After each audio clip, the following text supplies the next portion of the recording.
Hello everyone, this is part 1 of class 10th NCERT History Chapter 5 Print Culture and the Modern World। तो देखो आज की दुनिया में ना ये हमारे लिए काफ़ी डिफिकल्ट है कि हम एक ऐसे वर्ल्ड को इमेजिन कर सके जिसमें प्रिंटेड मैटर ना हो।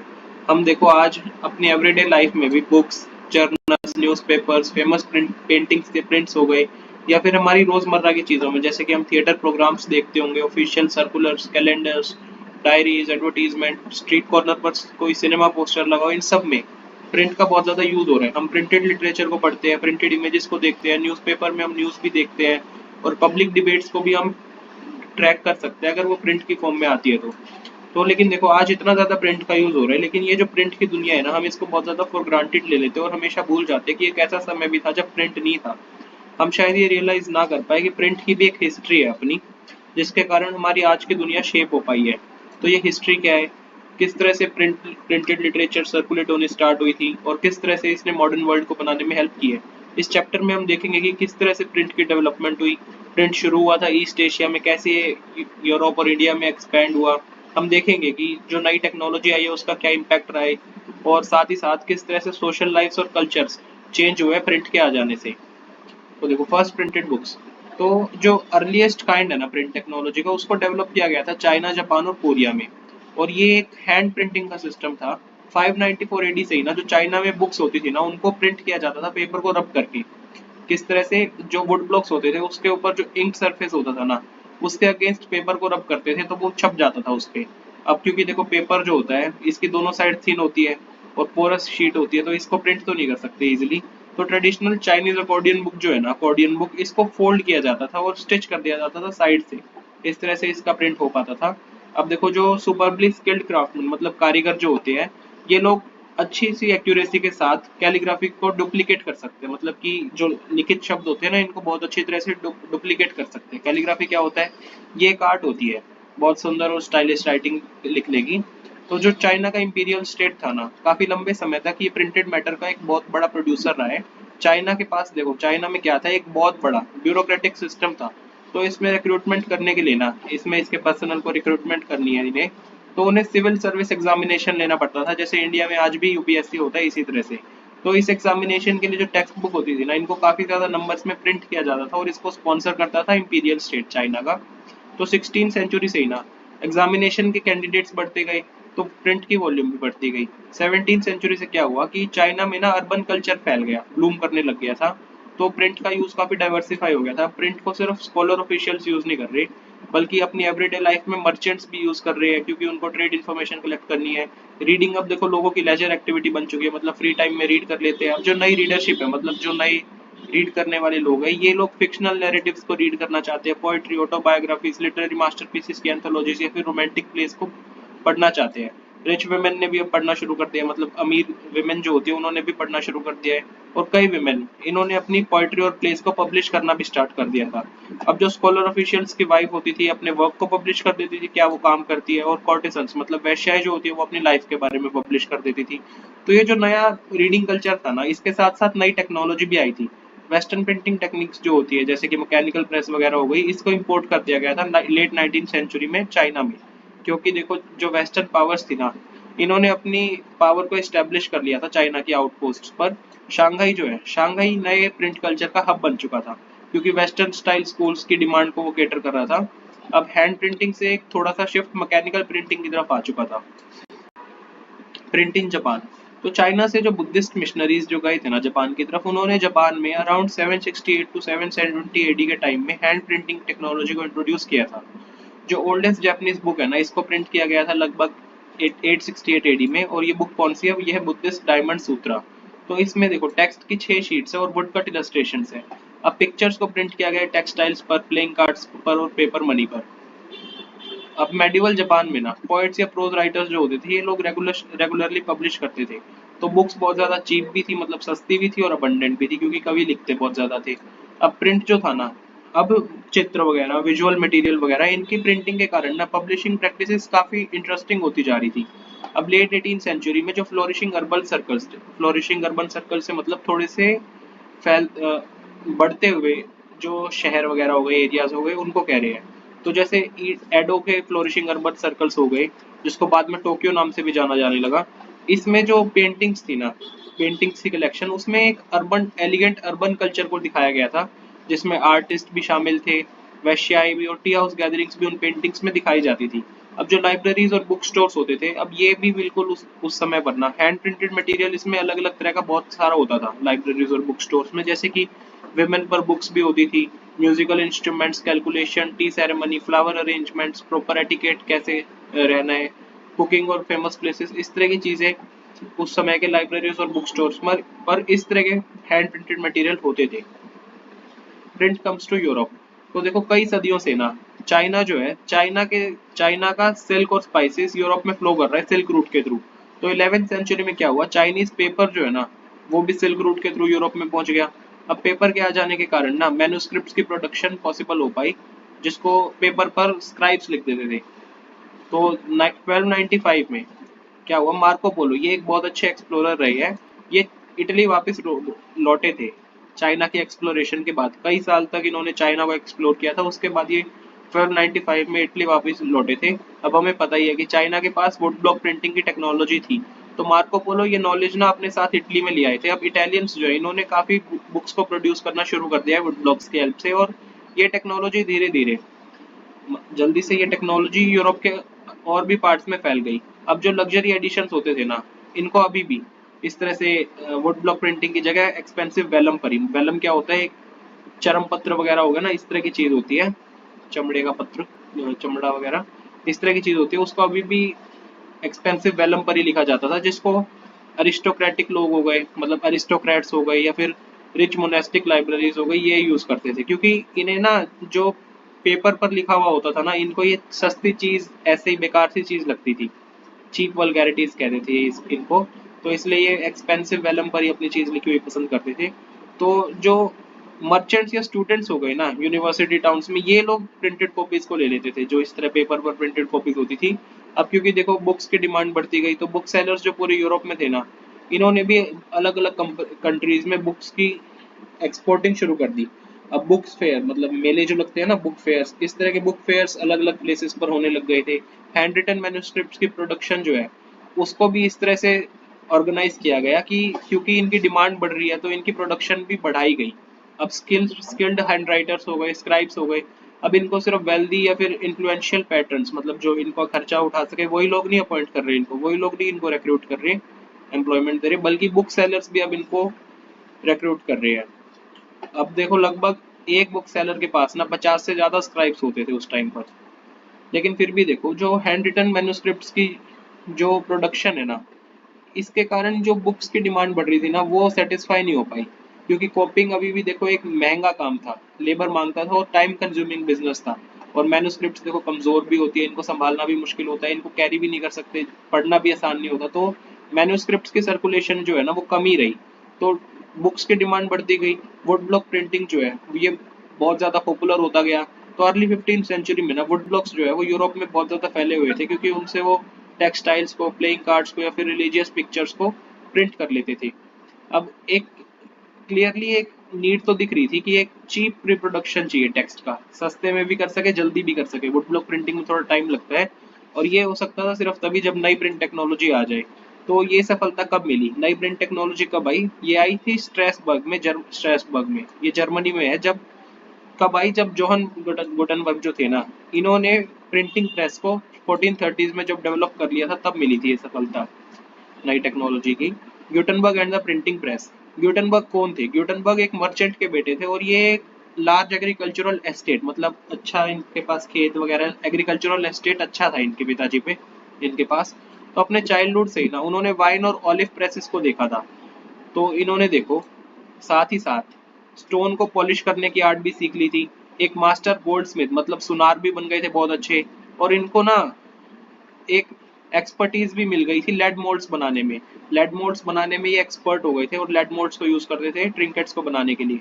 तो अब इतनी नॉलेज इनों के पास थी ही, तो ग्यूटनबर्ग ने ना इसका यूज करके जो पहले की टेक्नोलॉजी थी उसमें इनोवेशन करने की कोशिश की।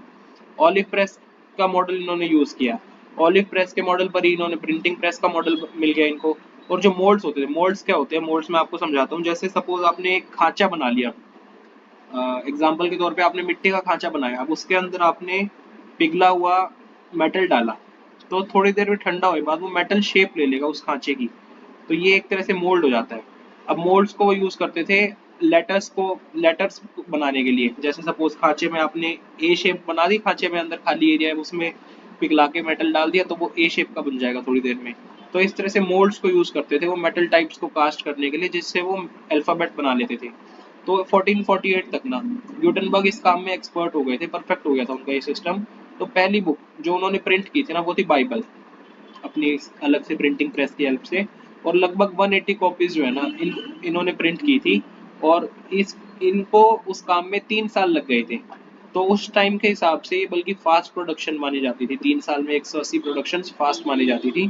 तो ये जो नई टेक्नोलॉजी थी ना, इसने पहले की जो आर्ट थी बुक्स को हैंड से प्रोड्यूस करने की, इसको पूरी तरह से डिस्प्लेस नहीं किया था।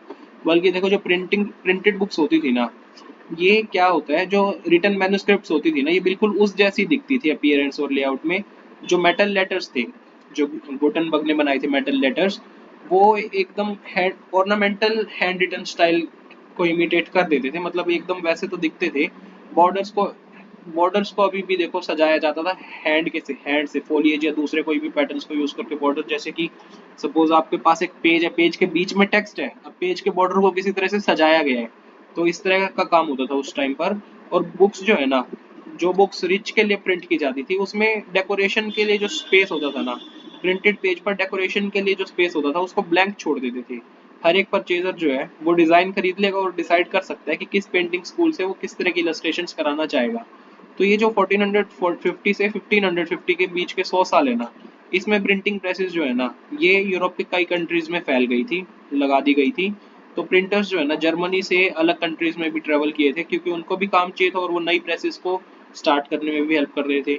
अब देखो क्योंकि प्रिंटिंग प्रेसेस का नंबर बढ़ता गया, बुक्स की प्रोडक्शन भी बढ़ती गई।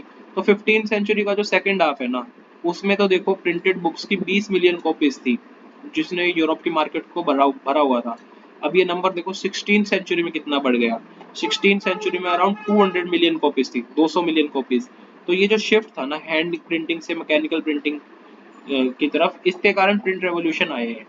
तो वीडियो के इस वाले पार्ट चैप्टर के इस वाले पार्ट में हम इतना ही करेंगे। Thank you. Hello everyone, this is part 2 of class 10th NCERT history chapter 5, print culture and the modern world, the print revolution and its impact. तो देखो प्रिंट रेवोल्यूशन क्या था। ये सिर्फ एक डेवलपमेंट नहीं थी, बुक्स को प्रोड्यूस करने का एक नया तरीका था। इसने लोगों की लाइफ को ट्रांसफॉर्म कर दिया था, चेंज कर दिया था। जो उनकी रिलेशनशिप थी ना ज्ञान या नॉलेज के साथ, इंफॉर्मेशन और नॉलेज के साथ, जो इंस्टीट्यूशंस होते थे, संस्थाएं, अथॉरिटीज, उनके साथ जो रिलेशनशिप थी उस सबको चेंज कर दिया था। और जो उस समय लोगों के मन में पॉपुलर परसेप्शंस थी, मतलब जो धारणाएं बनी हुई थी, उनको भी काफी इन्फ्लुएंस किया। और ना लोगों में एक नया चीजों को लेकर नया सोचने का तरीका भी पैदा किया। अब देखो a new reading public, printing press के आने के साथ ही ना एक नई रीडिंग पब्लिक भी उभर के आई। क्योंकि प्रिंटिंग आ गई थी तो अब बुक्स की कॉस्ट भी कम हो गई थी। टाइम और लेबर जो लगता था ना बुक्स को प्रोड्यूस करने में, वो भी कम हो गया था। और मल्टीपल कॉपीज, मतलब खूब सारी कॉपीज अब एक साथ प्रोड्यूस की जा सकती थी काफी इजीली, काफी ईज के साथ। अब बुक्स ने मार्केट को भर दिया था, तो वो जो रीडरशिप बढ़ती जा रही थी ना, उन तक बुक्स पहुंच रही थी। अब ये जो बुक्स का एक्सेस था, इसके कारण ना नई कल्चर आ गई थी रीडिंग की। सब पहले क्या होता था, पहले ना रीडिंग जो है वो सिर्फ एलाइट्स तक, मतलब कि ऊपर का जो वर्ग होता है ना, उन तक रेस्ट्रिक्टेड थी। अब कॉमन पीपल जो है वो एक ओरल कल्चर के वर्ल्ड में रहते थे, मतलब कोई एक उसको पढ़ देगा तो दूसरा सुन लेगा। सैक्रेड टेक्स्ट, मतलब कि पवित्र ग्रंथ जो होते थे उनको वो रीड कर देते थे और दूसरे सुन लेते थे। बैलेट्स को रिसाइट कर लेते थे। बैलेट्स क्या होता है, जो हिस्टोरिकल अकाउंट हो गए या फिर फोक टेल्स हो गए, किसी वर्स में हो जिसको गाया जाता है, इस तरह की चीजों को कह देते हैं बैलेट्स। बैलेट्स को रिसाइट कर लेते थे, फोक टेल्स एक दूसरे को नरेट कर देते थे, मतलब सुना देते थे। नॉलेज ना, ज्ञान का मतलब ओरल ट्रांसफर होता था, ओरली ट्रांसफर की जाती थी। लोग कलेक्टिवली एक स्टोरी को सुन लेते थे या फिर किसी परफॉर्मेंस को देख लेते थे। वो लोग इंडिविजुअली साइलेंटली किसी बुक को रीड नहीं करते थे। इसी तरह से ओरल ट्रांसमिशन होता रहता था। लेकिन देखो प्रिंट की एज से पहले ना बुक सिर्फ एक्सपेंसिव ही नहीं थी, बल्कि सफिशिएंट नंबर्स में प्रोड्यूस भी नहीं की जा सकती थी। अब जब प्रिंट रेवोल्यूशन आ गई तो बुक्स ना एक वाइडर सेक्शन लोगों, मतलब एक बड़ी पब्लिक तक पहुंच सकती है। अगर पहले हियरिंग पब्लिक थी, तो अब एक नई रीडिंग पब्लिक भी सामने आ गई। लेकिन ये जो ट्रांजिशन था ना हियरिंग पब्लिक से रीडिंग पब्लिक तक का, ये बहुत ज्यादा सिंपल नहीं था। क्योंकि बुक्स को तो सिर्फ लिटरेट लोग ही पढ़ सकते हैं, जिनको थोड़ा पढ़ना आता है। तो और उस समय पर यूरोपियन कंट्रीज में ना 20th सेंचुरी का समय है ये, उस समय ना यूरोपियन कंट्रीज में लिटरेसी रेट बहुत कम था। तो फिर देखो पब्लिशर्स जो है कैसे, जो कॉमन लोग होते हैं, कॉमन लोग उनको स्वीकारेंगे जो पब्लिशर्स पब्लिश करते हैं। तो ऐसा करने के लिए कि कॉमन लोग भी बुक्स को स्वीकारने लगे, पढ़ने लगे, तो उनको इस बात का ध्यान रखना पड़ता था कि जो वो प्रिंटेड वर्क है ना उनका, वो एक उनकी उसकी एक वाइडर रीच हो, मतलब बहुत सारे लोगों तक पहुंच पाए। देखो हालांकि जो पढ़ नहीं सकते वो भी बुक्स को सुनकर एंजॉय कर सकते हैं अगर कोई दूसरा उसको पढ़ दे तो इसीलिए जो प्रिंटर्स होते थे ना उन्होंने पॉपुलर बैलेट्स जो हो गए, फोकटेल्स हो गई, उनको पब्लिश करना स्टार्ट किया। और इस तरह की बुक्स जो होती थी ना इनमें ना पिक्चर्स का भी यूज करते थे ताकि सुंदर लगे और समझ भी इजिली आने लगे। और फिर देखो इन बुक्स को लोग गाते थे, रिसाइट करते थे गैदरिंग्स में, कभी विलेज में गैदरिंग्स हुई या फिर टाउन्स के ट्रेवन्स में हो गई। ट्रेवन क्या होता है? ट्रेवन एक ऐसा प्लेस होता है जहाँ पर लोग मिलते एक साथ इकट्ठा होकर अल्कोहल पीते हैं, खाना खाते हैं और दोस्तों के साथ मिलकर न्यूज को एक्सचेंज कर लेते हैं।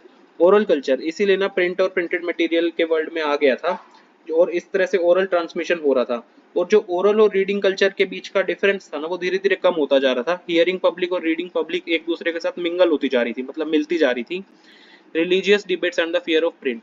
प्रिंट ने ना प्रिंट ने एक ऐसी पॉसिबिलिटी सामने ला दी थी कि अब ना आइडियाज का वाइडर सर्कुलेशन हो सकता है, मतलब बहुत सारे लोग उन आइडियाज को एक्सेस कर सकते हैं, समझ सकते हैं, पढ़ सकते हैं और एक नया वर्ल्ड, डिबेट और डिस्कशन का एक नया वर्ल्ड इंट्रोड्यूस कर दिया था।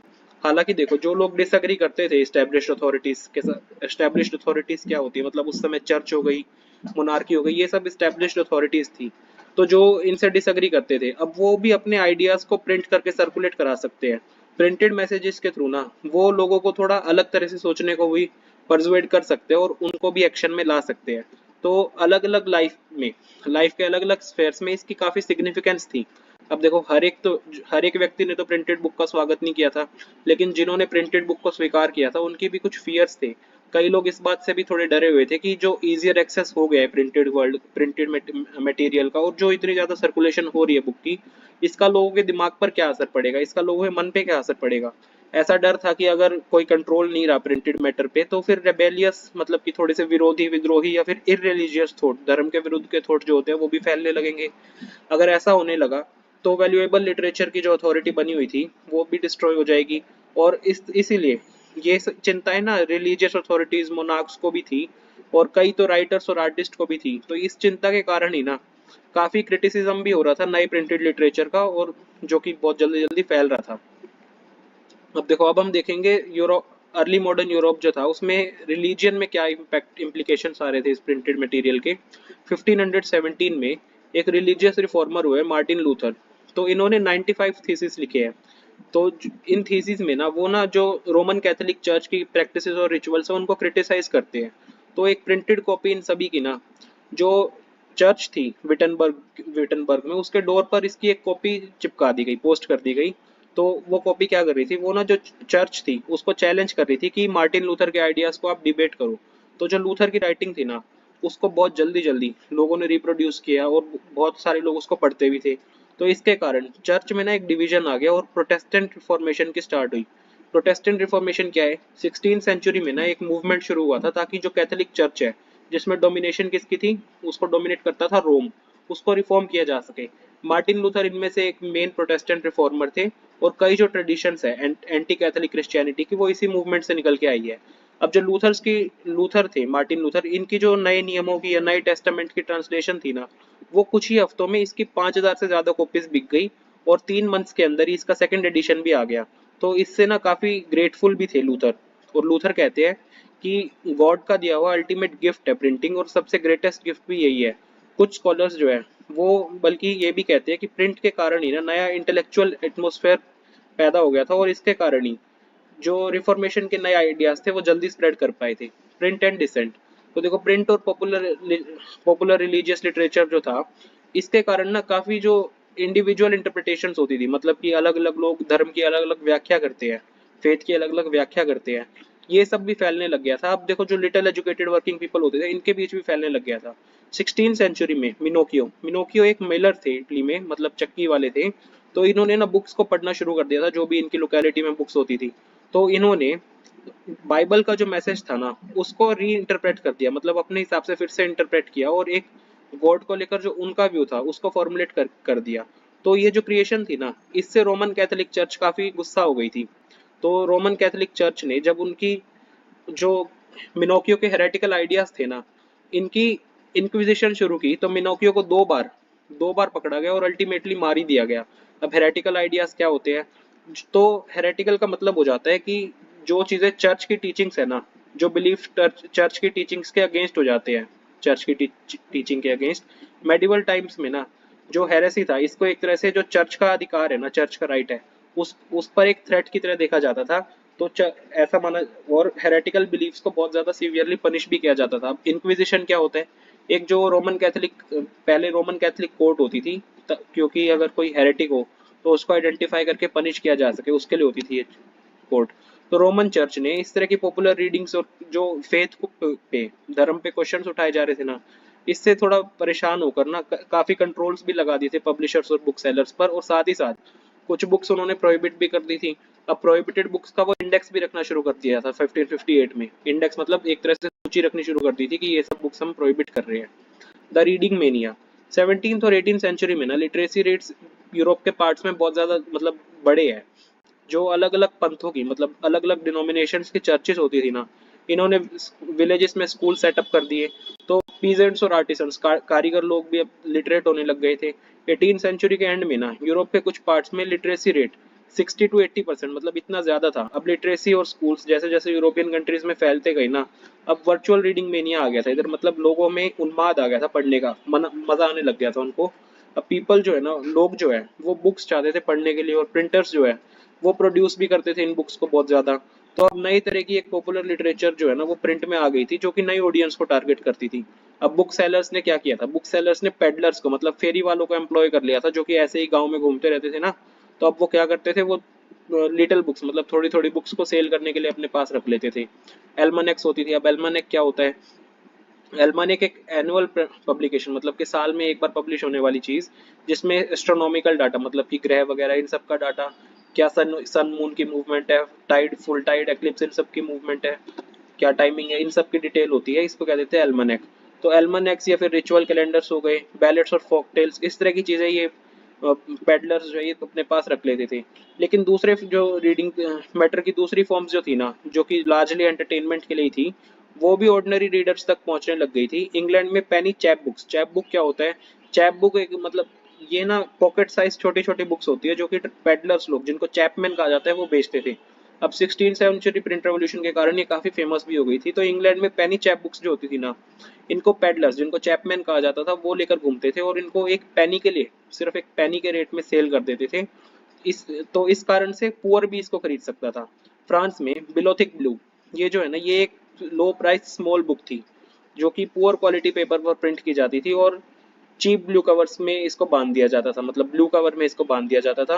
और कुछ रोमांसिस भी होती थी, मतलब ये भी एक तरह की बुक है, जिसको 4 से 6 पेजेस पर ही प्रिंट किया जाता है। अब इसके बाद आ जाती है हिस्ट्रीज, जिसमें पास्ट के बारे में स्टोरीज होती है। तो अलग अलग साइज की बुक होती थी, जो कि अलग अलग पर्पस और इंटरेस्ट को फुलफिल करती थी, मतलब किसी का कोई और इंटरेस्ट हो तो वो किसी तरह की बुक ले सकता है। और तो देखो 18 सेंचुरी की स्टार्टिंग से ही ना प्रेस डेवलप होता गया है। तो इसमें करंट अफेयर्स की भी इंफॉर्मेशन प्रेस वाले प्रिंट करने लग गए थे, एंटरटेनमेंट भी, न्यूज़पेपर्स और जर्नल्स भी आने लग गए थे, जिसमें वॉर, ट्रेड, इन सब की इंफॉर्मेशन होती थी। अलग अलग प्लेसेस पर क्या क्या डेवलपमेंट हो रही है, इस सब की भी न्यूज़ होती थी। इसी तरह से जो साइंटिस्ट और फिलोसोफर के आइडियाज थे, ये भी अब कॉमन पीपल तक पहुंचने लग गए थे। एंशियंट और मेडिवल साइंटिफिक टेक्स्ट जो होते थे, अब इनको भी कंपाइल करके पब्लिश कर देते थे। मैप्स और साइंटिफिक डायग्राम्स को भी अब बहुत ज्यादा प्रिंट किया जा रहा था। जब साइंटिस्ट जैसे कि आइजैक न्यूटन, इन्होंने अपनी डिस्कवरीज को प्रिंट करना शुरू किया था ना, तो ये भी काफी लोगों को, जो कि साइंटिफिक माइंडेड रीडर होते हैं ना, उनको इन्फ्लुएंस कर पाते थे। अब जो थिंकर्स है, जैसे कि Thomas Paine, Voltaire, Jean Jacques Rousseau, इस तरह के थिंकर्स की राइटिंग्स भी अब बहुत ज्यादा प्रिंट होने लग गई थी, और लोग पढ़ने भी लग गए थे। इसीलिए जो इनके आइडियाज होते थे साइंस, रीजन, रैशनैलिटी को लेकर, इन ये सब पॉपुलर लिटरेचर में दिखते भी थे। देखो tremble, therefore tyrants of the world, mid 18 century से ही ना एक ऐसा कॉमन कन्विक्शन था, मतलब बिलीफ सा था, कि बुक्स जो है ना, ये एक तरह से प्रोग्रेस और एनलाइटनमेंट, प्रगति फैलाने का तरीका है, प्रगति लाने का। कईयों का मानना था कि बुक्स जो है ना वो दुनिया को चेंज कर सकती है, सोसाइटी को डेस्पोटिज्म और टायरानी से फ्री करा सकती है। डेस्पोटिज्म क्या हो जाता है? एक तरह से तानाशाही, और टायरानी मतलब अत्याचार। और एक ऐसा टाइम ला देगी जब ना रीजन और इंटेलेक्ट रूल करेगा। लुइस सेबेस्टियन मर्शियर, ये एक नोवेलिस्ट थे 18 सेंचुरी के फ्रांस में। इन्होंने ऐसा डिक्लेयर किया कि जो प्रिंटिंग प्रेस है ना, ये प्रोग्रेस को लाने का सबसे पावरफुल इंजन है, और जो पब्लिक ओपिनियन है ना, ये एक ऐसी फोर्स है जो कि डेस्पोटिज्म को पूरी तरह से दूर कर देगी। डेस्पोटिज्म एक बार आपको ढंग से बता ही देता हूँ। डेस्पोटिज्म गवर्नेंस का एक ऐसा सिस्टम होता है जिसपे एक इंडिविजुअल के पास एब्सोल्यूट पावर आ जाती है, जिसको कोई भी लीगल या कॉन्स्टिट्यूशनल चेक्स, इसको कोई नहीं देखता, पूरी पावर उसकी है। तो देखो, जो लुइस सेबेस्टियन मर्सियर, ये नोवेलिस्ट थे 18 सेंचुरी फ्रांस के। इनका कहना था कि जो प्रिंटिंग प्रेस है ना, ये प्रोग्रेस को लाने का एक बहुत पावरफुल इंजन है, और जो पब्लिक ओपिनियन है, मतलब कि आम लोगों का ओपिनियन जो है, ये एक ऐसी फोर्स है जो कि डेस्पोटिज्म को दूर कर देगी। तो मर्सियर की काफी नॉवेल्स में ना ऐसा दिखाया जाता है कि हीरोज जो है वो रीडिंग कर करके चेंज हो गए। वो बुक्स को बहुत ज्यादा पढ़ते हैं, फिर बुक्स के बनाए हुए वर्ल्ड में खो जाते हैं, और इससे उनको बहुत ज्यादा एनलाइटनमेंट मिल जाती है, ज्ञान मिल जाता है। तो प्रिंट की पावर से, मतलब प्रिंट की पावर से कन्विंस होके ना कि प्रिंट एनलाइटनमेंट ला सकता है और डेस्पोटिज्म का जो बेसिस है, नींव है, उसको डिस्ट्रॉय कर सकता है। तो मर्सियर ने ऐसा कहा कि ट्रेम्बल, मतलब कि कांप जाओ दुनिया पर अत्याचार करने वालों, एक लेखक, आभासी लेखक के सामने कांप जाओ। Print culture and the French revolution, कई हिस्टोरियंस जो है ना, उनका ऐसा भी कहना है कि प्रिंट कल्चर के कारण ही ऐसी कंडीशंस आ गई जिसमें फ्रेंच रेवोल्यूशन अकर हो पाई, मतलब फ्रेंच रेवोल्यूशन संभव हो पाई। तो देखो, इसके लिए तीन आर्गुमेंट्स भी है जो कि यूजुअली सामने रखी जाती है। पहली आर्गुमेंट ये है कि प्रिंट के कारण जो एनलाइटन थिंकर्स होते थे ना, उसके आइडियाज पॉपुलर हो गए। प्रिंट के कारण उनके आइडियाज कलेक्टिवली, जो उनकी राइटिंग्स होती थी, ये एक तरह से ट्रेडिशन, सुपरस्टिशन, डेस्पोटिज्म, इस सब के ऊपर एक कमेंट जो देते थे ना, वो अपनी, वो भी फेमस होने लग गई थी। इन सभी थिंकर्स का कहना था कि एक जो रीजन, तर्क वगैरह, तर्क का रूल होना चाहिए बजाय कि जो प्रथा से चलते आ रहे उसका। और इन्होंने ये भी डिमांड किया कि सभी चीज को रीजन और रैशनैलिटी के बेसिस पर एक बार जज किया जाए। जो चर्च की अथॉरिटी बनी हुई थी उसको भी अटैक किया इन सभी थिंकर्स ने, और जो स्टेट की डेस्पोटिक पावर्स होती थी, मतलब तानाशाही होती थी, उसको भी चैलेंज किया। तो इसी के कारण जो सोशल ऑर्डर पहले से बना हुआ था ना, इसकी जो लेजिटिमेसी थी उसको उन्होंने चैलेंज कर दिया था। ट्रेडिशन पर बना हुआ जो सोशल ऑर्डर था, उसको इन्होंने बहुत ज्यादा चैलेंज या अटैक कर दिया था। वोल्टेयर और रोजियो की राइटिंग्स को भी बहुत ज्यादा पढ़ा जाता था, और जो लोग इनकी बुक्स को पढ़ते थे वो वर्ल्ड को एक नए नजरिए से देखने लगते थे, जो कि एक नया नजरिया, जो कि काफी क्वेश्चन करता था, क्रिटिकल था और रेशनल था, ऐसे नजरिए से देखने लगे थे। दूसरा, सेकंड जो आर्ग्यूमेंट है वो है कि प्रिंट कल्चर के कारण ही ना, प्रिंट के कारण एक डायलॉग और डिबेट का नया कल्चर शुरू हो गया था, मतलब वाद विवाद, तर्क वगैरह, इन सब का कल्चर शुरू हो गया था। सभी वैल्यूज, नॉर्म्स, इंस्टीट्यूशंस को फिर से एवेल्युएट किया गया और डिस्कस किया गया पब्लिक के द्वारा कि पब्लिक जो है ना, रीजन, मतलब तर्क की जो शक्ति है, उसके लिए उसके बारे में काफी अवेयर हो चुकी है, और उनको ऐसा लगने लगा है कि जो पहले से आइडियाज या बिलीफ स्थापित है ना, उनको क्वेश्चन करने की जरूरत है। तो इसी पब्लिक कल्चर के कारण ही जो नए आइडियाज है ना सोशल रेवोल्यूशन के, वो एकदम सामने आ गए थे। तीसरी बात देखो, तीसरी आर्गुमेंट, 1780s तक ना लिटरेचर बहुत ज्यादा फैल गई थी, जो कि रॉयल्टी को ना बहुत ज्यादा क्रिटिसाइज करती थी, मोक करती थी, क्रिटिसाइज करती थी। तो इसी प्रोसेस में ना जो पहले से सोशल ऑर्डर बना हुआ था उसको भी क्वेश्चन करने लग गई थी। ये सब लिटरेचर्स, कार्टून्स या फिर हास्य चित्र जो हो गए, ये ऐसा सजेस्ट करते थे कि मोनार्की जो है ना, वो सेंशुअल प्लेजर्स में, मतलब ऐसे ही मजे में एब्जॉर्ब रहती है, सेंशुअल प्लेजर्स में एब्जॉर्ब रहती है सारे टाइम। और कॉमन पीपल जो है, आम व्यक्ति जो है, वो सारे दिन सफर करता है, हार्डशिप्स में रहता है। तो ये जो लिटरेचर है ना, ये जो सर्कुलेट हो रही थी अंडरग्राउंड, इसके कारण ही जो लोगों के मन में नफरत आ गई थी मोनार्की को लेकर। तो हम इन सब आर्ग्यूमेंट्स को कैसे देखते हैं? ऐसा डाउट हो सकता है कि प्रिंट के कारण ये सब आइडियाज फैले हैं, लेकिन फिर भी हमें ये भी याद रखना चाहिए कि लोग सिर्फ एक तरह की लिटरेचर ही नहीं पढ़ते थे। अगर वो वोल्टेयर और रोजियो की आइडियाज को पढ़ रही है, तो साथ ही साथ वो मोनार्कियल और चर्च का जो प्रोपेगेंडा है, उन सब आइडियाज को भी पढ़ेंगे ही। और वो सिर्फ जो डायरेक्टली पढ़ लेंगे, ऐसा जरूरी नहीं है कि वो सिर्फ उससे इन्फ्लुएंस हो जाए तुरंत ही। वो कुछ आइडियाज को स्वीकार करते थे, कुछ आइडियाज को रिजेक्ट भी कर देते थे, कुछ चीजों को वो अपने हिसाब से भी इंटरप्रेट कर लेते थे। प्रिंट ने डायरेक्टली जो है ना उनके माइंड को शेप नहीं किया है, बल्कि एक तरह से ऐसी पॉसिबिलिटी ला दी है कि वो लोग अब अलग तरीके से सोच पाए। तो इसी के साथ चैप्टर का हम ये वाला हिस्सा पूरा करते हैं। Thank you. Hello everyone, this is part 3 of class 10th NCERT History Chapter 5, Print Culture and the Modern World, the 19th Century। तो देखो, 19th सेंचुरी में ना यूरोप में लिटरेसी में काफी उछाल आया है, जिसके कारण से बच्चे भी, विमेन भी, वर्कर्स भी, सभी लोग रीडिंग करने लग गए थे। तो नए रीडर्स भी काफी उभर के आए थे यूरोप में उस टाइम पे, चिल्ड्रन, विमेन एंड वर्कर्स। तो देखो क्योंकि 19th सेंचुरी में प्राइमरी एजुकेशन ना कंपलसरी बन गई थी, तो चिल्ड्रन जो थे ना, बच्चे जो थे वो भी एक इम्पोर्टेंट कैटेगरी बन गए थे रीडर्स की। अब स्कूल की जो टेक्स्ट बुक होती है उनका भी प्रोडक्शन करना ना पब्लिशिंग इंडस्ट्री के लिए एक बहुत ज्यादा जरूरी हो गया था। एक चिल्ड्रंस प्रेस मतलब सिर्फ बच्चों से रिलेटेड प्रेस भी, जो कि सिर्फ बच्चों की लिटरेचर बनाती थी उसको ही डिवोटेड थी, वो फ्रांस में लगाई गई थी 1857 में। ये प्रेस सिर्फ नए वर्क्स को पब्लिश करती थी और साथ ही साथ ओल्ड फेरी टेल्स और फोक टेल्स को भी पब्लिश करती थी। ग्रिम ब्रदर्स ये ना जर्मनी में थे, इन्होंने काफी साल ट्रेडिशनल फोक टेल्स जो होता है ना इनको कंपाइल करने में लगा है, और ये ट्रेडिशनल फोक टेल्स इन्होंने पीजेंट से इकट्ठा किया था, और जो वो कलेक्ट करते थे ना उनको एडिट कर देते थे इससे पहले कि स्टोरीज को पब्लिश किया जाए कलेक्शंस में 1812 में। और कोई भी चीज जिसको बच्चों के लिए सुटेबल नहीं है, ऐसा माना जाता हो कि बच्चों को नहीं दिखानी चाहिए, जो कि एलिट्स को वल्गर लगे, उसको पब्लिश्ड वर्जन में इंक्लूड नहीं किया जाता था। रूरल फोक टेल्स जो कि जिस एक नया फॉर्म ले चुकी थी। अब इसी तरीके से प्रिंट जो है ना, प्रिंट ओल्ड टेल्स को भी रिकॉर्ड करता था लेकिन उनको चेंज भी कर देता था। विमेन भी काफी इंपॉर्टेंट रीडर्स और राइटर्स बन चुकी थी। पेनी मैगजीन्स ये ना स्पेशली विमेन के लिए बनी होती थी, और इनमें ना कुछ जो प्रॉपर बिहेवियर क्या होना चाहिए वेमेन का, कैसे हाउसकीपिंग करनी, ये सब बातें सिखाई जाती थी। जब नॉवेल्स 19th सेंचुरी में लिखनी शुरू हो गई थी ना, तो वेमेन को एक इम्पोर्टेंट रीडर की तरह देखा जाता था, और कुछ जो बेस्ट नॉवेलिस्ट है ना वो भी वेमेन ही थी, जैसे कि जेन ऑस्टन हो गई, ब्रॉन्ट सिस्टर्स हो गई, या जॉर्ज एलियट हो गई। ये सब वेमेन नॉवेलिस्ट्स हैं, काफी पॉपुलर। और इनकी जो राइटिंग्स है ना ये काफी इंपॉर्टेंट हो गई थी, एक तरह से नई तरह की वेमेन को दर्शाती थी इनकी writings. A person with will, मतलब कि वेमेन के अंदर अब एक दृढ़ शक्ति है, पर्सनैलिटी है, स्ट्रेंथ की पर्सनैलिटी है, डिटर्मिनेशन है, सोचने की शक्ति है, इस तरह की एक नई टाइप ऑफ वेमेन को दर्शाती थी इनकी जो राइटिंग्स होती थी। अब लैंडिंग लाइब्रेरीज जो कि आपको बुक्स देती है, लैंड करती है, तो लैंडिंग लाइब्रेरीज भी है ना 17th सेंचुरी से ही देखने को मिलती है।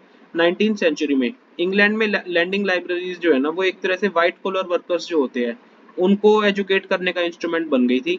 Artisans, lower middle class, white collar workers, ये सब लैंडिंग लाइब्रेरीज से ही एजुकेट हो जाते थे। कभी कभी तो सेल्फ एजुकेटेड वर्किंग क्लास जो होते थे ना वो खुद के लिए भी लिखते थे, खुद को लेकर भी लिखते थे। जब वर्किंग डे धीरे धीरे मिड 19th सेंचुरी में छोटा होता गया, तो वर्कर्स के पास ना सेल्फ इम्प्रूवमेंट और सेल्फ एक्सप्रेशन का टाइम आ गया था, मतलब कि खुद को इम्प्रूव करने का, खुद को एक्सप्रेस कर पाने का, इस सब का टाइम आ गया था। तो वो पॉलिटिकल ट्रैक्ट्स भी लिख देते थे, मतलब कुछ राजनैतिक ग्रंथ वगैरह, ऑटोबायोग्राफीज भी काफी लिखते थे उस समय पर। फर्दर इनोवेशंस तो लेट 18th सेंचुरी से ही ना जो प्रेस है वो मेटल की बनने लग गई थी। 19th सेंचुरी में देखो काफी जो इनोवेशंस है ना वो हुई है प्रिंटिंग टेक्नोलॉजी में। मिड 19th सेंचुरी में रिचर्ड एम हू, ये न्यूयॉर्क के थे, इन्होंने ना एक तरह से महारत हासिल कर ली थी बिजली से चलने वाली सिलेंड्रिकल प्रेस में। और ये जो सिलेंड्रिकल प्रेस होती है ना, ये लगभग हर आवर पे, मतलब एक आवर में 8000 शीट्स को प्रिंट करने की कैपेबल थी। और ये प्रेस जो है ना इसको न्यूज़पेपर्स को प्रिंट करने के लिए यूज किया जाता था लेट 19th सेंचुरी में। जब ऑफसेट प्रेस बन गई थी ना, तो इस ये ऑफसेट प्रेस जो है ना एक ही टाइम पर 6 कलर्स को उठा सकती थी, 6 कलर्स का से यूज कर सकती थी, प्रिंट कर सकती थी। और 20th सेंचुरी से ही इलेक्ट्रिकली ऑपरेटेड प्रेस जो है ना इन्होंने प्रिंटिंग ऑपरेशंस करने शुरू कर दिए थे। अब और भी डेवलपमेंट्स हुई, पेपर को फीड करना होता है उसके भी मेथड्स इंप्रूव किए गए, प्लेट्स की क्वालिटी भी बेटर की गई, ऑटोमेटिक पेपर रील्स भी आ गई थी, और कलर रजिस्टर के लिए फोटो इलेक्ट्रिक कंट्रोल्स भी आ गए थे। तो इस तरह से काफी इनोवेशंस हुए हैं। तो और साथ ही साथ देखो कई जो मैकेनिकल इंप्रूवमेंट्स हुई है ना इसके कारण प्रिंटिंग टेक्स्ट की पूरी अपीयरेंस ही बदल गई थी। अब प्रिंटर्स या पब्लिशर्स जो होते हैं ना ये कंटिन्यूअसली नई नई स्ट्रेटजीज को डेवलप करते जा रहे थे अपने प्रोडक्ट को बेचने के लिए। 19th सेंचुरी के पीरियोडिकल्स जो है ना उसमें इंपॉर्टेंट नॉवेल्स देखने को मिलती है। 19th सेंचुरी में इंपॉर्टेंट नॉवेल्स बहुत आने लग गई थी, जिसके कारण ना एक पर्टिकुलर तरीका आ गया था कि नॉवेल्स इस तरह से लिखनी है। 1920s में इंग्लैंड में पॉपुलर वर्क्स, मतलब कि अच्छे जो राइटिंग के काम होते थे ना इनको चीप सीरीज में बेचा जाता था, मतलब कि सस्ती श्रृंखला में बेचा जाता था, जिसको कहते थे शिलिंग सीरीज। और देखो डस्ट कवर कह लो या फिर बुक जैकेट कह लो, ये भी 20th सेंचुरी की ही इनोवेशन है। अब जैसे जैसे देखो ग्रेट डिप्रेशन आने लगा ना 1930s में, पब्लिशर्स को डर होने लगा कि उनके बुक परचेज जो हो रहे हैं उसमें डिक्लाइन आएगा, तो ताकि लोग खरीदते रहे वो चीप पेपर बैक एडिशंस ले आए बुक्स के, प्रिंट्स के। India and the world of print, तो अब हम देखेंगे कि किस तरह से प्रिंटिंग इंडिया में शुरू हुई, क्या आइडियाज या इंफॉर्मेशन प्रिंट से पहले किस तरह से लिखे जाते थे, manuscripts before the age of print. तो देखो इंडिया जो है ना, इंडिया के पास एक बहुत ही अच्छा और पुराना ट्रेडिशन हैंड रिटन मैन्युस्क्रिप्ट्स का रहा है, जो कि संस्कृत, अरेबिक, पर्शियन और दूसरी भी वर्नाकुलर लैंग्वेज मतलब कि स्थानीय भाषाओं में लिखी जाती थी। मैन्युस्क्रिप्ट्स को पाम लीफ पर या फिर हैंडमेड पेपर्स पर लिख दिया जाता था, कॉपी कर दिया जाता था, और पेजेस को कई बार ब्यूटीफुली इलस्ट्रेटेड भी किया जाता था, मतलब अच्छे अच्छे चित्र भी लगाए जाते थे। और या तो देखो उनको वुडन कवर्स के बीच में प्रेस कर देते थे, मतलब कि लकड़ी के तख्त उनके बीच में कागज इस तरह से प्रेस कर दियो, या तो सील देते थे, स्यून टुगेदर सील लेते थे ताकि वो प्रिजर्व की जा सके।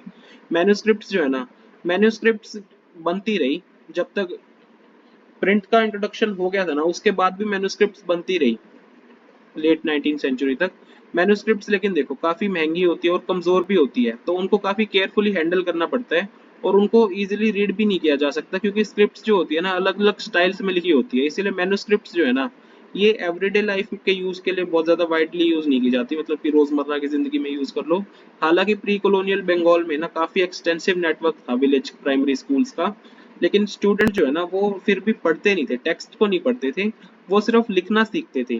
टीचर्स जो है ना वो जो उनके दिमाग में कुछ मेमोरी में होता था ना उस टेक्स्ट को डिक्टेट कर देते थे और स्टूडेंट उसको लिख लेते थे। तो इसी तरह से इस प्रोसेस में कई जो बच्चे हैं ना वो लिटरेट हो गए थे बिना किसी रीडिंग के, बिना टेक्स्ट को रीड करे। Print comes to India. तो प्रिंटिंग प्रेस ना इंडिया में सबसे पहले आई थी गोवा में पोर्चुगीज मिशनरीज के साथ मिड 16th सेंचुरी में। अब जो जेसुइट प्रीस्ट होते हैं ना इन्होंने कोंकणी सीख ली थी और जो कुछ ग्रंथ इन्होंने प्रिंट कर दिए थे। 1674 तक लगभग 50 बुक्स जो है वो कोंकणी लैंग्वेज में प्रिंट की जा सकती, कोंकणी और कनारा लैंग्वेज में प्रिंट की जा चुकी थी। अब कैथोलिक प्रीस्ट जो है ना इन्होंने सबसे पहली तमिल बुक को कोचिन में 1579 में प्रिंट किया था, और मलयालम बुक भी देखो 1713 में इन्होंने ही सबसे पहले प्रिंट की थी। 1710 में डच प्रोटेस्टेंट मिशनरीज जो है ना इन्होंने 32 तमिल टेक्स्ट को प्रिंट किया था, और काफी जो इनकी जो ये बुक्स थी ना इनमें से काफी तो ओल्डर वर्क्स थी, मतलब पुराने जो ग्रंथ थे उन्हीं की ट्रांसलेशंस थी। अब इंग्लिश लैंग्वेज प्रेस जो है ना वो ईस्ट इंडिया कंपनी के आने तक भी ज्यादा नहीं बढ़ी थी। हालांकि ईस्ट इंडिया कंपनी ने प्रेस को इंपोर्ट करना लेट 17th सेंचुरी से स्टार्ट कर दिया था। 1780 से ही 1780 से जेम्स ऑगस्टस सीके ये है ना इन्होंने बंगाल गजेट को एडिट करना स्टार्ट कर दिया था। बंगाल गजेट क्या है, ये एक वीकली मैगजीन है जो कि खुद को एक तरह से इस तरह से डिस्क्राइब करती है कि हम कॉमर्शियल पेपर है, एक commercial paper open to all but influenced by none, मतलब कि ओपन सबके लिए लेकिन इन्फ्लुएंस हमारे ऊपर किसी का नहीं है। तो इसीलिए ये एक प्राइवेट इंग्लिश एंटरप्राइज था जो कि अपनी इंडिपेंडेंस की कॉलोनियल इन्फ्लुएंस हम पे नहीं है, इस तरह की इंडिपेंडेंस का काफी गर्व था इसको। तो ये इंग्लिश प्रिंटिंग इसने इंडिया में स्टार्ट की थी। हिके ने ना काफी एडवर्टीजमेंट्स भी पब्लिश की, जिसमें ना वो जो सेल हो रही है ना स्लेव्स की इनसे रिलेटेड बातें भी करते थे, और साथ ही साथ उन्होंने जो कंपनी के सीनियर ऑफिशियल्स की गॉसिप होती है ना उनके बारे में भी पब्लिश करना स्टार्ट कर दिया था। तो इस चीज से गवर्नर जनरल वेरन हेस्टिंग्स ना गुस्सा हो गए थे और उन्होंने काफी हिके को सताया भी था। और साथ ही साथ जो ऑफिशियली सैंक्शन न्यूज़पेपर मतलब जिसको सरकार अनुमति देती है ना उस तरह के न्यूज़पेपर्स को उन्होंने काफी एनकरेज किया, ताकि जो इंफॉर्मेशन का फ्लो होने से कॉलोनियल गवर्नमेंट की इमेज खराब कर दी थी ना या हुई है उसको काउंटर किया जा सके। अब 18th सेंचुरी जब तक खत्म हो रही थी काफी न्यूज़पेपर्स जो है और जर्नल्स जो है ना ये प्रिंट में आने लग गए थे, प्रिंट होने लग गए थे, और इंडियंस भी थे जो कि इंडियन न्यूज़पेपर्स पब्लिश कर रहे थे।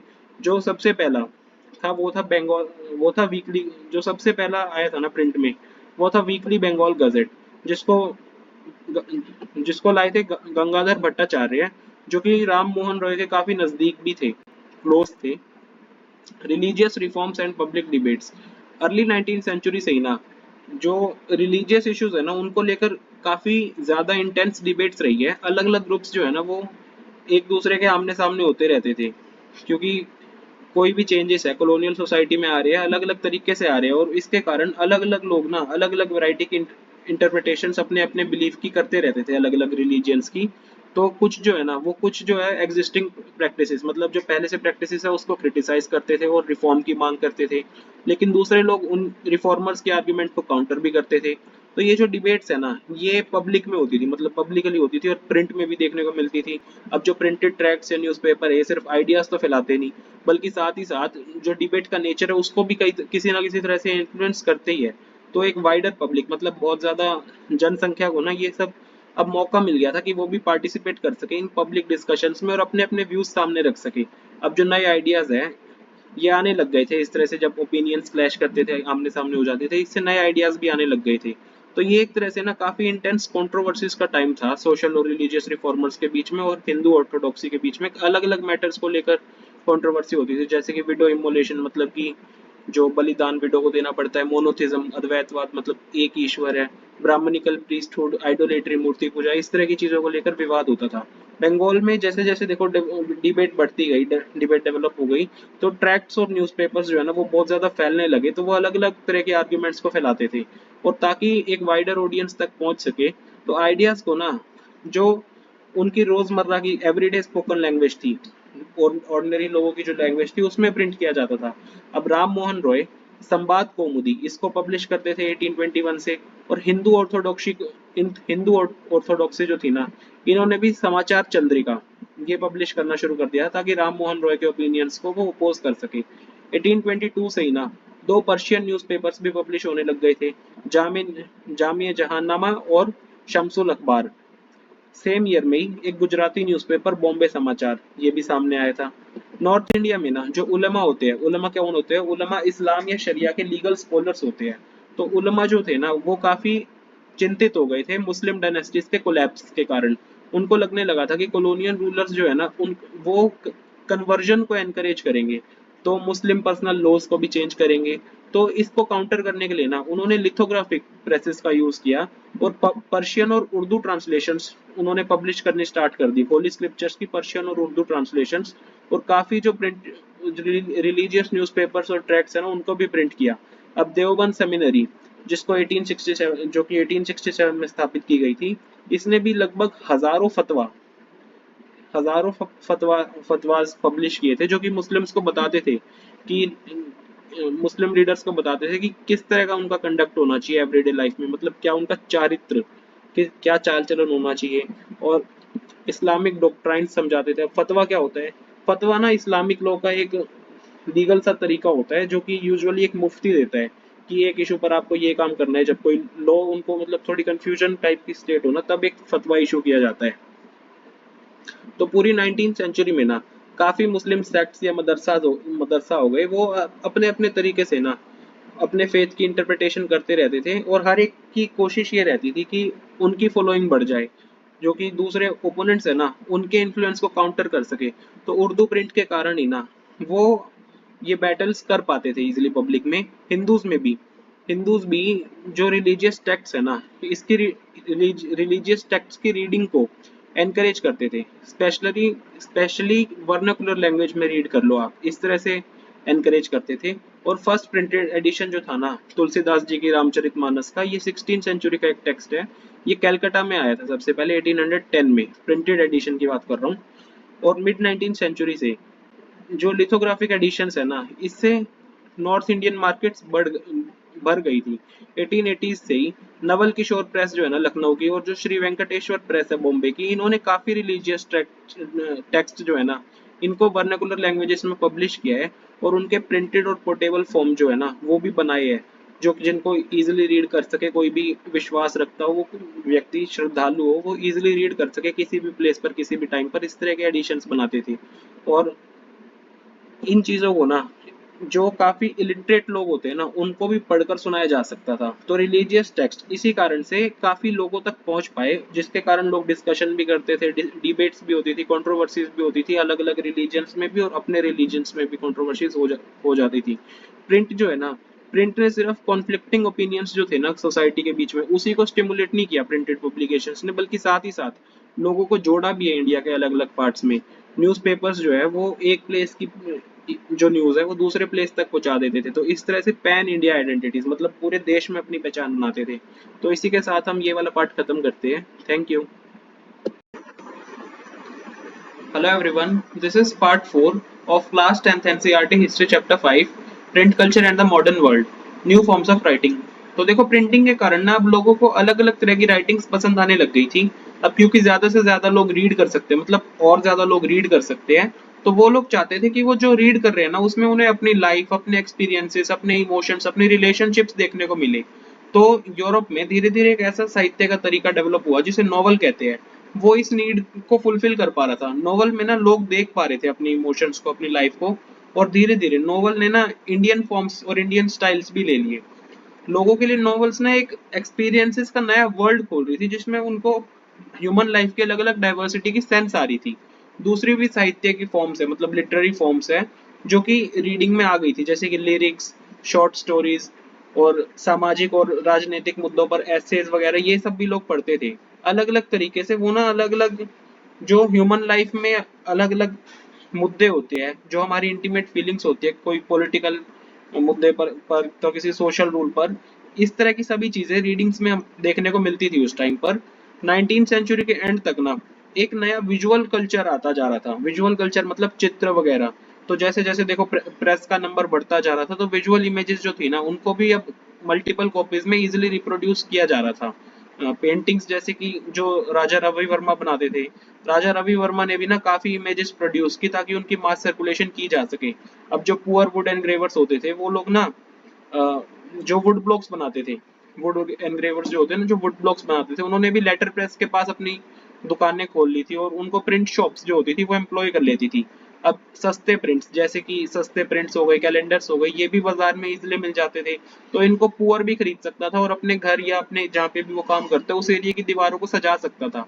अब ये जो प्रिंट्स होते थे, ये इन प्रिंट्स की हेल्प से ना जो आइडियाज उस टाइम पर मॉडर्निटी ट्रेडिशन वगैरह को होते थे उनको शेप मिलती थी। रिलीजियन, पॉलिटिक्स, सोसाइटी, कल्चर, सबके आइडियाज इस प्रिंट के थ्रू फैलाए जा सकते थे। 1870s तक जो कैरिकेचर्स होते हैं, मतलब हास्य चित्र, कार्टून्स वगैरह, ये सब जर्नल्स और न्यूज़पेपर्स में प्रिंट होने स्टार्ट हो चुके थे, पब्लिश होने स्टार्ट हो चुके थे। और ये जो कैरिकेचर्स, कार्टून्स होते हैं ना, ये सोशल और पॉलिटिकल इश्यूज पर कमेंट करते थे। कुछ जो हास्य चित्र होते थे वो जो एजुकेटेड इंडियंस होते हैं ना, जो उनका एक लगाव होता है वेस्टर्न टेस्ट और क्लोथ्स की तरफ, उनका मजाक बनाते थे।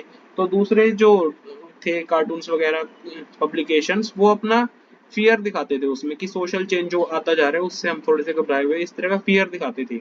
और ऐसे भी कैरिकेचर्स थे जो कि मतलब इंपीरियल कैरिकेचर्स, इंपीरियल हास्य चित्र थे जो कि नेशनलिस्ट लोगों का मजाक उड़ाते थे, और नेशनलिस्ट कार्टून्स भी थे जो कि इंपीरियल रूल को क्रिटिसाइज करते थे।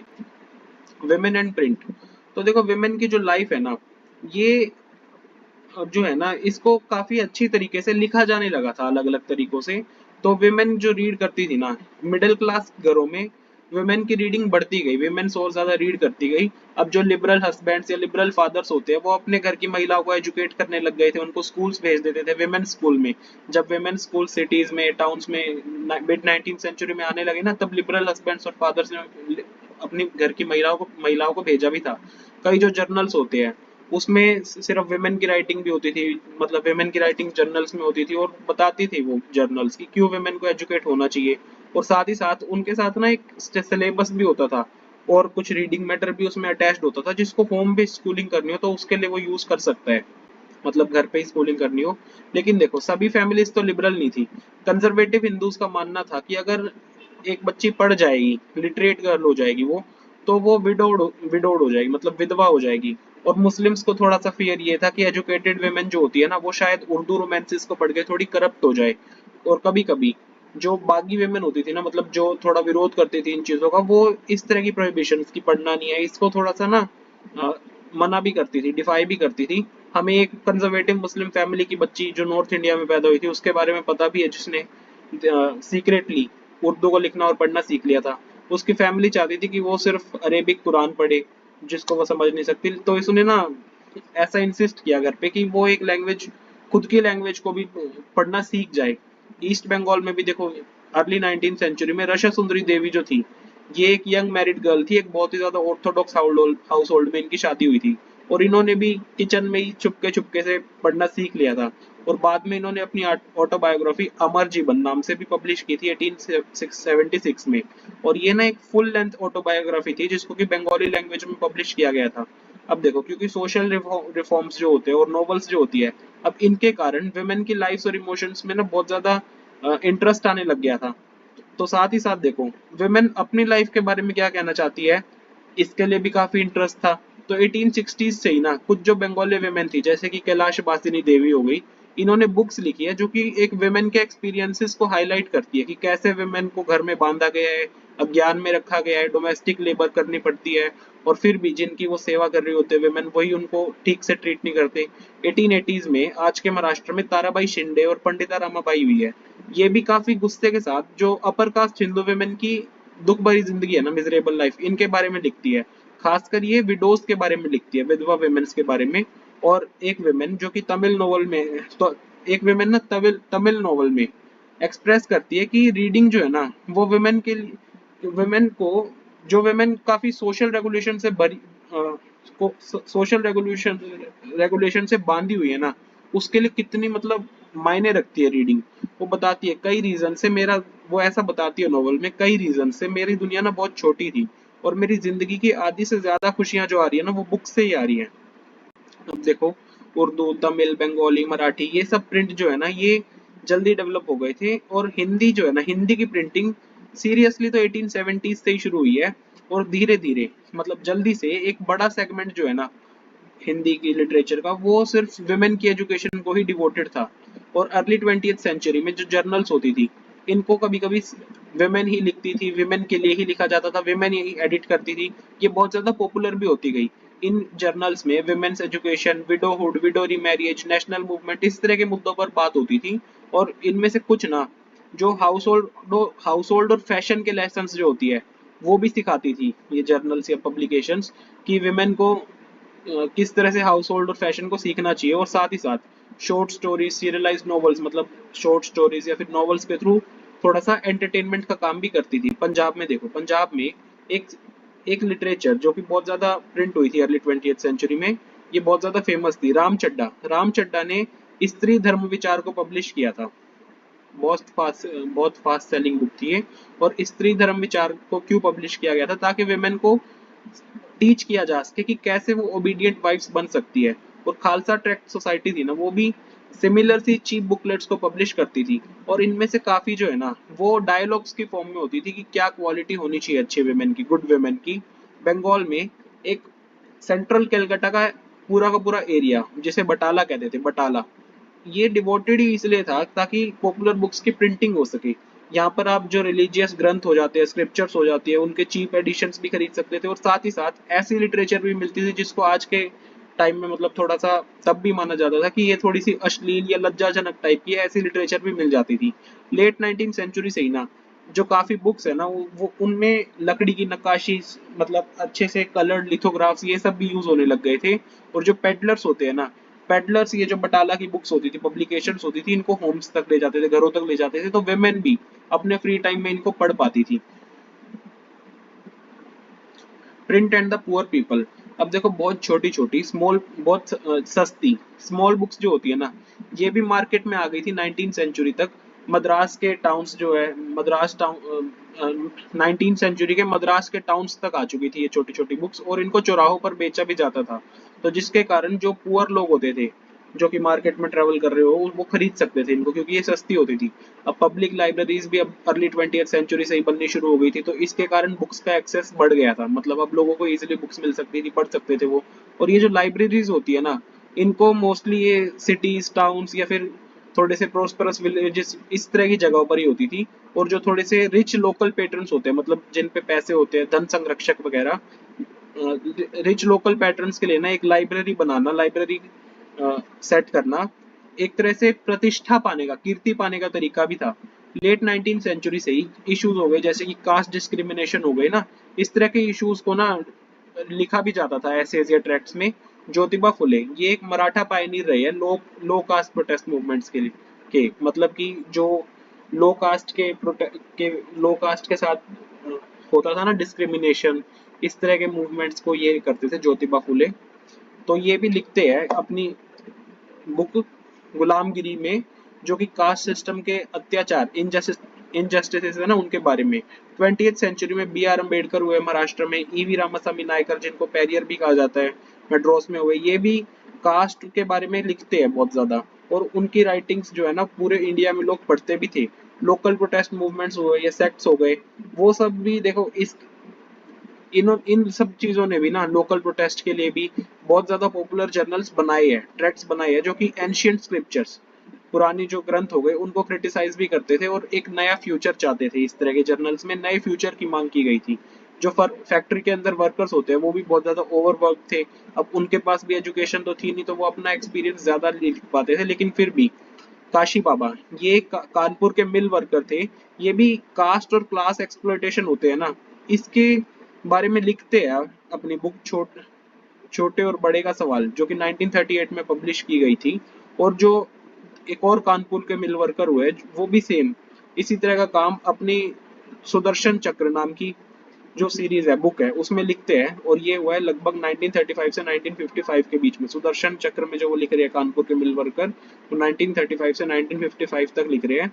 और इसको किस तरह के, इसको ना एक कलेक्शन जिसको कहते थे सच्ची कविताएं, इसमें पब्लिश किया गया था। 1930s तक बंगाल के जो कॉटन मिल वर्कर्स थे ना, उन्होंने भी खुद को एजुकेट करने के लिए लाइब्रेरीज बना ली थी। बॉम्बे वर्कर्स का एग्जांपल फॉलो किया था, मतलब बॉम्बे वर्कर्स ने भी बना ली थी। और इनको सोशल रिफॉर्मर्स जो होते हैं ना, जिनकी जिनकी कोशिश ये थी कि मिल वर्कर्स में थोड़ी सी ड्रिंकिंग को कम कर दिया जाए ताकि लिटरेसी ला सके, और कभी कभी नेशनलिज्म का मैसेज भी देना होता था, वो लोग स्पॉन्सर कर देते थे। प्रिंट एंड सेंसरशिप, तो देखो 1798 से पहले ना जो कॉलोनियल स्टेट था, मतलब ईस्ट इंडिया कंपनी के अंडर जो कॉलोनियल स्टेट था ना, ये सेंसरशिप को लेकर ज्यादा चिंतित नहीं था। और अजीब बात ये है कि जो इसके स्टार्टिंग के कुछ मेजर्स रहे, मतलब एक्ट्स रहे हैं कि प्रिंटेड मैटर को कंट्रोल करना है, वो सिर्फ जो इंग्लिश मैन होते थे, मतलब जो अंग्रेज होते थे ना इंडिया के, उनके विरोध में ही होते थे। जो कि मतलब कंपनी का विरोध, कंपनी के अंदर जो मिस रूल था, कोई अंग्रेज सपोज उसका विरोध करता हो, उस कंपनी के कुछ ऑफिसर्स के एक्शन, पर्टिकुलर कंपनी के ऑफिसर्स के एक्शंस का विरोध करता हो, उसको हेट करता हो, वो उन्हीं के खिलाफ रूल्स बनाते थे, मतलब इंग्लिश मैन के खिलाफ ही रूल बनाते थे। कंपनी की चिंता ये थी कि ये जो क्रिटिसिज्म हो रहा है ना, वो क्रिटिसिज्म को जो कंपनी के क्रिटिक्स है, मतलब कंपनी की आलोचना करने वाले लोग जो है इंग्लैंड में, वो यूज कर लेंगे, ताकि जो, और इस तरह से वो लोग ना, जो ट्रेड मोनोपोली है इंडिया में ईस्ट इंडिया कंपनी की, उसको अटैक कर सकते हैं। मतलब इंग्लिश मैन के विरोध में ही थी उनकी सेंसरशिप। और 1820 से कैलकाटा सुप्रीम कोर्ट जो है ना, इसने कुछ रेगुलेशंस लगा दी थी ताकि वो प्रेस फ्रीडम को कंट्रोल कर सके। और कंपनी ने भी इस तरह के न्यूज़पेपर्स जो कि ब्रिटिश रूल को सेलिब्रेट करते हैं, मतलब ब्रिटिश रूल की तारीफ करते हैं, उनको एनकरेज करना स्टार्ट कर दिया था 1835 में।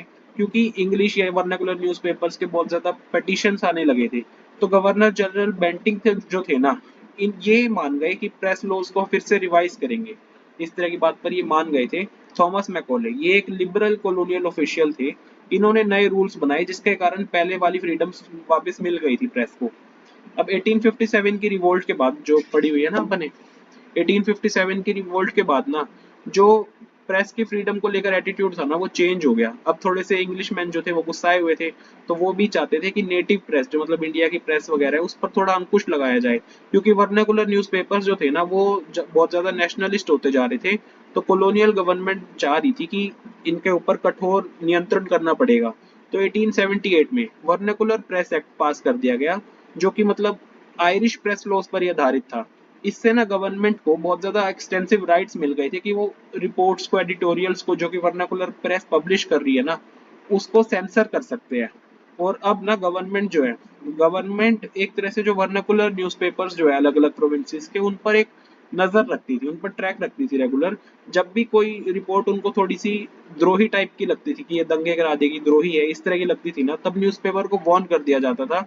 अगर वो लोग वार्निंग को इग्नोर कर देंगे तो प्रेस को सीज भी किया जा सकता था, और जो उनकी प्रिंटिंग मशीनरी थी ना, उसको भी कब्जे कब्जे में लिया जा सकता था।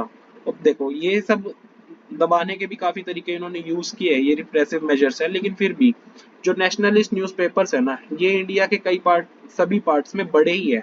और साथ ही साथ उनमें कॉलोनियल मिसरूल जो है ना, उसको रिपोर्ट भी किया जाता था, और नेशनलिस्ट एक्टिविटीज को एनकरेज भी किया जाता था। अब जो नेशनलिस्ट आलोचना हो रही है, इसको उन्होंने दबाने की कोशिश की थी ना, इसके कारण मिलिटेंट प्रोटेस्ट भी हो गया, मतलब थोड़ा उग्र प्रोटेस्ट भी हो गया था, जिसके कारण एक और भी ज्यादा प्रोटेस्ट होने लगे, और भी ज्यादा तंग किया जाने लगा। तो जब पंजाब के रेवोल्यूशनरीज को 1907 में डिपोर्ट किया गया ना, तब बाल गंगाधर तिलक ने बहुत ज्यादा पंजाब के रेवोल्यूशनरीज के प्रति सिंपैथी दिखाते हुए अपने केसरी में लिखा है तो इसके कारण ना बाल गंगाधर तिलक की इम्प्रिजनमेंट हो गई थी 1908 में। इसके कारण भी पूरे इंडिया में बहुत ज्यादा प्रोटेस्ट हुए थे। तो इसी के साथ ये चैप्टर हमारा खत्म हो गया है। Thank you.